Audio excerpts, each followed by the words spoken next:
মানুষ যদি দুটা গালি দেয় চুপ করে থাকে, ও তার আমল নামা নিয়ে আল্লাহর সামনে দাঁড়াবে। আর কিয়ামতের মাঠে বহু নেকি ফ্রি ফ্রি পাওয়া যাবে। এটা কি জানেন? কিয়ামত অনেক নেকি বিনামূল্যে ফ্রি ফ্রি আসবে আমল নামায়।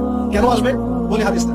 নবী সাল্লাল্লাহু আলাইহি ওয়াসাল্লাম বলেছেন, তোমরা কি জানো সবচেয়ে বড় মিসকিনকে, দরিদ্র মানুষকে, মিসকিনকে? সাহাবীরা বলছেন, আমরা তো মনে করি যার সম্পদ কম সেই মিসকিন।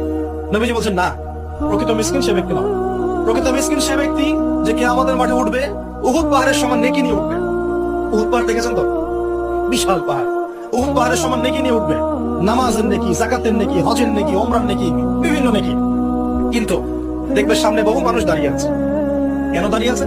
কারো কাছ থেকে টাকা নিয়েছে, টাকা শোধ করে নাই, কাউকে গালি দিয়েছে, কাউকে অন্যায়ভাবে অপবাদ দিয়েছে, কাউকে আঘাত করেছে, কারো উপর জুলুম করেছে ইত্যাদি। বিভিন্ন রকম মানুষের সাথে জড়িত পাপ ছিল। ঠিক আছে? কারো গীবত করেছে, কাউকে তহমত দিয়েছে ইত্যাদি। এখন আল্লাহ পাক বলবেন, এই ব্যক্তির নেকির যে পাহাড় আছে এখান থেকে নেকি নিয়ে ওদেরকে দিয়ে দাও। বলেন নাউজুবিল্লাহ।